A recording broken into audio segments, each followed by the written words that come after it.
Hi നമസ്കാരം, അഭിലാഷാട്ടയാണ്. നമുക്കറിയാവുന്നൊരു കാര്യമാണ്, ഒരു കുട്ടി ജനൽ വഴി താഴേക്ക് വീഴാൻ തുടങ്ങി. വീണില്ല, അവിടെ തടഞ്ഞിരിക്കുകയെന്തോ ചെയ്തു. ആ കുട്ടിയുടെ അമ്മയുടെ കൈപ്പിഴവ് മൂലമാണെന്ന് പറഞ്ഞ് ആ അമ്മയെ ഒരുപാട് വേദനിപ്പിക്കുന്ന കമൻറ്റും കാര്യങ്ങളും എന്താ പറയുക, സോഷ്യൽ മീഡിയയിൽ അവരെ ഭയങ്കരമായിട്ട് പ്രഷർ കയറ്റി ഏറ്റവും അവസാനം ആ കുഞ്ഞ് രക്ഷപ്പെട്ടു കേട്ടോ. ആ കുഞ്ഞ് രക്ഷപ്പെട്ടു.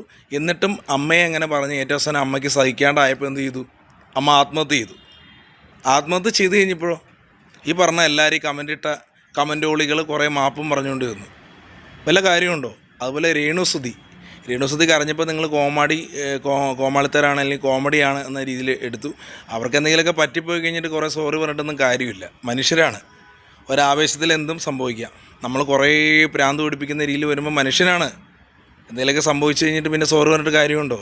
ആ അമ്മയുടെ അവസ്ഥ വരരുത്. അതുകൊണ്ട് പറയുകയാണ്, വെറുതെ ആവശ്യമില്ലാണ്ട് കുറേ കമൻറ്റും കാര്യങ്ങളൊക്കെ ഇട്ട് ചുമ്മാ അവരെ വേദനിപ്പിക്കാണ്ട് നിങ്ങളുടെ കാര്യം നോക്കി മുന്നോട്ട് പോകും. രേണുസുതി എങ്ങനെയെങ്കിലും ജീവിക്കട്ടെ. പിന്നെ എന്തായാലും സപ്പോർട്ടായിട്ട് അഭിലാഷാട്ടയും കൂടെയുണ്ട് എന്നും.